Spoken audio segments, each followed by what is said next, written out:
Assalamualaikum warahmatullahi wabarakatuh. Kali ini saya masih mau bicara tentang soal kemungkinan bagaimana Jokowi mendirikan partai politik yang baru. Ini tentu saja karena sehari dua hari ini kita mendengarkan bagaimana keterangan Jokowi ketika ditanyakan oleh awak media soal kemungkinan dirinya mendirikan partai politik yang baru. Jokowi tidak membantah bahwa Pak Jokowi itu sempat berbicara dengan para relawan-relawannya soal kemungkinan mendirikan partai politik. Nama partainya adalah Partai Super TBK, bisa juga disebut dengan Partai Super Sangat Terbuka. Inilah yang kemudian sehari dua hari ini saya banyak sekali ditanyakan oleh kawan-kawan media, apakah Pak Jokowi serius mendirikan partai politik, ataukah hanya sebatas membangun narasi-narasi bahwa sebenarnya Jokowi itu ingin memberikan satu perspektif, bahwa sebenarnya partai politik itu harus modern, bahwa partai politik itu adalah satu institusi yang tidak boleh dimonopoli oleh elit-elit tertentu. Saya selalu mengatakan ke kawan-kawan media, Jokowi ini sebenarnya punya segala-galanya untuk mendirikan partai politik. Coba tunjukkan ke kita, apa yang kurang dari Jokowi? Tak ada satupun yang sebenarnya mengkonfirmasi Jokowi itu tak punya segalanya untuk mendirikan partai politik. Satu, tentu saja pengalaman politik Pak Jokowi jadi wali kota Solo, kemudian gubernur Jakarta, menjadi presiden Republik Indonesia 2 periode, punya relawan, punya jejaring yang kuat, approval rating yang cukup tinggi, kinerja politiknya diapresiasi, dan seterusnya, dan seterusnya. Dan yang paling penting, Jokowi itu kan adalah sebagai sosok yang sangat aktif melakukan belusukan politik. Satu sikap yang sebenarnya sangat disukai oleh masyarakat. Karena harus diakui masyarakat kita secara umum sangat suka dengan pemimpin, dengan elit yang kalau dia cukup aktif mengunjungi masyarakat di bawahnya. Itulah yang saya sebutkan sejak awal, bahwa sebenarnya Jokowi ini kalau kita bicara tentang infrastruktur, kalau bicara tentang suprastruktur politik, sebenarnya sudah memiliki segala-galanya untuk mendirikan partai politik yang baru. Itulah yang sebenarnya per hari ini publik itu nunggu kapan kira-kira Partai Super TBK Pak Jokowi ini akan segera dideklarasikan. Tentu di tengah bagaimana situasi politik kita yang sangat berubah cukup dinamis, misalnya per hari ini ambang batas parlemen itu bukan lagi 4% loh. Tentu setelah ada putusan dari Mahkamah Konstitusi, mungkin di kemudian hari akan ada ketentuan ambang batas parlemen itu bisa 3%, bisa 2,5% atau 2%, atau mungkin sangat 0%. Jadi kesempatan ini yang sepertinya membuat publik menunggu-nunggu bahwa sebenarnya siapapun di negara ini ketika mendirikan partai politik sangat mungkin dia nanti akan lolos ke parlemen. Apalagi pada saat yang bersamaan, kabar baiknya soal ambang batas presiden, tentu hasil putusan dari Mahkamah Konstitusi itu juga dihilangkan. Itu artinya apa? Kalau Pak Jokowi mendirikan partai politik yang baru, bukan tidak mungkin di 2029 Pak Jokowi juga bisa mengusung bagaimana calon-calon presiden nantinya yang akan berangkat dari partainya yang baru ini. Itulah yang sebenarnya mengkonfirmasi kenapa sebenarnya pada saat yang bersamaan publik itu menunggu kira-kira kapan secara eksplisit, secara definitif Jokowi dengan seluruh jajaran politiknya, Jokowi dengan seluruh kekuatan dan para relawan politiknya mendeklarasikan untuk mendirikan partai politik yang baru. Misalnya soal ambang batas parlemen yang sudah mulai turun, tidak lagi 4%, saat ini adalah zero threshold terkait dengan pencalonan presiden, adalah kesempatan bagi siapapun sebenarnya yang punya partai baru untuk berkompetisi dan menjadi kekuatan-kekuatan politik yang pastinya akan dipertaruhkan. Jadi itu yang sebenarnya ingin ditunggu oleh publik, karena itulah yang kalau kita mau jujur kan, setelah Jokowi tak lagi jadi presiden, pembicaraan yang paling utama kira-kira kapan Jokowi itu ingin mendirikan partai politik. Karena ketika Jokowi dikaitkan dengan bergabung dengan partai politik tertentu, misalnya dikaitkan dengan Golkar, dikaitkan dengan Gerindra dan partai yang lain, Jokowi selalu mengatakan masih partai perseorangan. Jokowi juga selalu mengatakan Partai Super TBK dan seterusnya.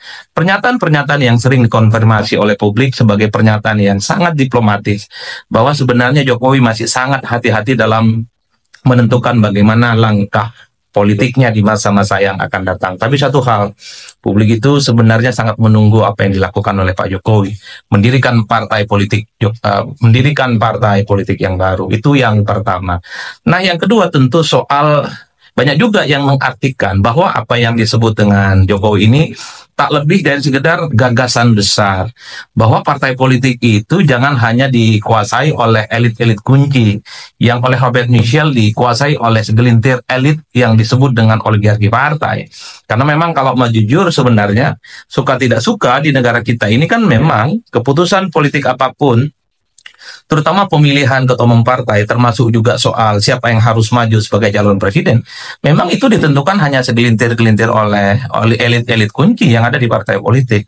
Ada juga yang mengatakan bahwa sebenarnya ketika Jokowi bicara tentang partai super TBK atau partai perorangan, sebenarnya Pak Jokowi itu ingin mengendorse bagaimana partai politik di masa-masa yang akan datang. Semua partai politik yang ada di Indonesia itu adalah menjadi partai yang terbuka dan menjadi partai modern. Salah satunya adalah semua keputusan jangan hanya ditentukan oleh satu orang, yaitu ketua umum partai. Bahwa segala keputusan strategis koalisi tentang bagaimana arah kebijakan partai itu bukan hanya domain satu orang, tapi kemudian dikendalikan atas nama keterbukaan, musyawarah, mufakat, dan seterusnya, dan seterusnya. Jangan-jangan hanya itu yang sebenarnya ingin disampaikan oleh Pak Jokowi, bukan mendirikan partai politik formal, ikut pemilu, ikut pilpres, berkompetisi, dan seterusnya. Tapi bahwa ketika Jokowi bicara tentang partai super TBK, atau bicara tentang Jokowi itu terkait dengan partai perorangan, itu tidak lebih dari sebatas kritik politik. Bagaimana praktik-praktik partai yang ada di negara kita memang selama ini cukup tersentralisasi kepada ketua umum tertentu. Hanya terpusat pada elit-elit partai politik tertentu. Dalam studi-studi ilmu politik memang tidak bisa dibantah. Orang seperti Robert Michel mengatakan bahwa di partai itu ada yang disebut dengan oligarki partai. Siapa oligarki partai? Ketua umum, bisa sekjen dan bendahara, atau ketua umum, wakil ketua umum, sekjen dan bendahara. Orang-orang inilah yang sebenarnya jumlahnya tidak banyak, dia mendeterminasi bagaimana keputusan politik partai, dan di mana keputusan partai itu kader-kader di bawahnya harus tegak lurus dan sami'na wa ta'na. Jadi wajar kalau kemudian ada yang mengatakan gagasan terkait dengan partai super TBK atau partai perseorangan ini adalah sebagai salah satu bentuk kritik sebenarnya Jokowi terkait dengan praktik-praktik politik, terkait dengan praktik-praktik partai politik yang ada di negara kita yang memang itu sangat terpusat pada satu orang. Wajar kalau kemudian ada juga yang mengatakan jangan-jangan ini adalah kritik satir Jokowi yang memang dialamatkan kepada PDIP, mantan partainya yang sejak kurang lebih sekitar 23 tahun lamanya bersama dengan Jokowi. Karena mungkin juga publik tahu bahwa kalau bicara tentang PDIP, maka keputusan politiknya hanya ada di Megawati Soekarno Putri sebagai veto player, the one and only yang memutuskan bagaimana arah kebijakan partai. Kader yang lain, kader yang di bawah jangan pernah bisa memberikan masukan dan input apapun kalau bicara tentang PDIP.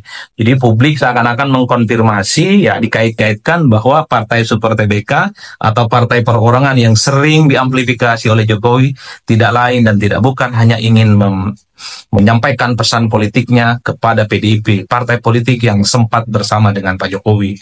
Tapi ingat bahwa oligarki partai, keputusan partai itu juga hanya ditentukan oleh satu atau segelintir orang. Itu bukan hanya di PDIP. Semua partai politik yang ada di negara kita, hakul yakin, rakyat juga semua tahu, hanya ditentukan oleh segelintir elit.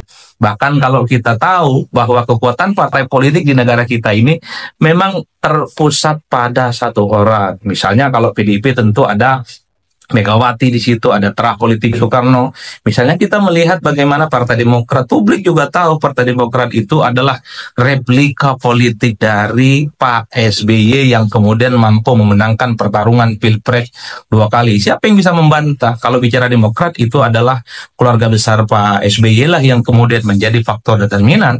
Jadi tidak mengherankan setelah begitu banyak pergantian suksesi kepemimpinan di Partai Demokrat, ya AHY adalah sebagai ketua umum yang dinilai terah politiknya SB. Apalagi Partai Gerindra, publik juga tahu Gerindra itu adalah DNA politiknya Prabowo. Apa yang terjadi pada Gerindra hari ini, visi misi terkait dengan kebijakan, terkait dengan pro rakyat, itu persis sama dengan gagasan-gagasan Prabowo Subianto sebelum terjun ke politik dan sebelum mendirikan Partai Gerindra. Termasuk juga bisa kita cek dengan partai-partai yang lain. Hampir ketua umum partai di negara kita, misalnya seperti PKB, kita bisa cek. Muhaimin itu nyaris tidak pernah tergantikan jadi ketua umum partai sejak zaman SBY. Kalau tidak salah, per hari ini pun PKB itu yang jadi ketua umum adalah Muhaimin Iskandar. Itu adalah fenomena yang sebenarnya ingin dikritik juga secara tidak langsung. Meski sebenarnya pernyataan Pak Jokowi, Partai Super TBK, Partai Perorangan, ini seakan-akan hanya spesifik mengarah kepada PDIP. Bahkan sebenarnya kalau mau jujur, pernyataan Pak Jokowi ini bisa nyasar kemana-mana, bisa ke Demokrat, bisa ke Gerindra, bisa ke PKB, yang per hari ini ketum partainya juga tidak pernah tergantikan oleh siapapun. Begitupun dengan Nasdem, kita tahu sejak berdiri sampai hari ini tidak pernah ada pergantian apapun pada level ketua umum partai. Begitupun kalau kita mau cek di Partai Amanat Nasional misalnya, ketua umumnya sudah 3 periode dan seterusnya dan seterusnya. Jangan-jangan yang disebut dengan Partai TBK atau Partai Super TBK atau Partai Perseorangan yang silih berganti digunakan oleh Pak Jokowi tidak lebih dari sekedar bagaimana semacam gagasan dan wacana supaya regenerasi kepemimpinan di partai politik itu terjadi secara simultan. Atau jangan-jangan gagasan Partai Super TBK dan Partai Perorangan ini adalah bentuk kritik Jokowi supaya tidak ada sentralisasi keputusan politik di partai politik manapun di negara kita. Itulah yang disebut oleh Jokowi, partai itu harus milik rakyat, harus terbuka, dan milik semua kader-kader yang ada di dalamnya, termasuk juga soal bagaimana partai itu, regenerasi kepemimpinan di elitnya itu terjadi secara signifikan. Dan tidak hanya dipilih orang yang itu-itu saja. Tapi kan banyak juga yang mengatakan bahwa kalau kita melihat PSI misalnya, kita tahu ketua umumnya saat ini Mas Kaisang Pangarep adalah sosok yang melalui jalan pintas untuk menjadi ketua umum partai. Hanya sehari, 2 hari, 3 hari jadi kader partai, kemudian menjadi ketua umum partai. Jadi bisa saja kita maknai pernyataan Pak Jokowi terkait dengan Partai Super TBK, Partai Perorangan, ini adalah bentuk kritik kepada praktik partai politik kita saat ini yang sangat sentralistik. Itu bagus, tapi pada saat yang bersamaan pernyataan ini juga sangat mungkin mengarah kepada apa yang terjadi pada PSI. Karena kalau mau jujur, regenerasi kepemimpinan di PSI juga menggunakan jalan pintas, terutama ketua umum partainya yang saat ini sedang menjadi ketua umum. Jadi itulah pemirsa yang ingin saya katakan. Tapi di atas segala-galanya, apakah ini wacana, ini hanya sebatas narasi, hanya sebatas bentuk kritik terkait dengan praktik partai politik hari ini. Per hari ini kalau kita mau sederhanakan, hampir 90% masyarakat menginginkan Jokowi mendirikan partai politik yang baru, yaitu partai super terbuka atau partai perseorangan. Karena tentu saja Jokowi memiliki segala-galanya, sosoknya populer, saat ini konon dinilai masih punya barisan pendukung yang cukup solid dan seterusnya, bekal politik yang saya kira cukup memadai bagi seorang mantan presiden di Republik Indonesia, masih disukai oleh rakyatnya untuk mendirikan partai politik baru. Ayo Pak Jokowi, bikin partai politik baru. Saya kira ceruk pemilih kita masih sangat luas untuk dikapitalisasi, dijadikan sebagai resource dan mesin politik. Ada sekitar 80% masyarakat per hari ini, berdasarkan survei yang kita lakukan di parameter politik, yang mengaku tidak dekat dan tidak menjadi bagian partai politik tertentu. Tentu 80% ini adalah ceruk yang besar, yang bisa dimaksimalkan, bisa dikapitalisasi oleh partai-partai politik baru, seperti partai politik yang mungkin nantinya akan dibuat oleh Pak Jokowi. Saya kira di situ salam politik Syaikun pastinya mantap, semantap-mantapnya. Selamat menjalankan ibadah puasa kepada teman-teman dan para sahabat yang menjalankan ibadah puasa. Wassalamualaikum warahmatullahi wabarakatuh.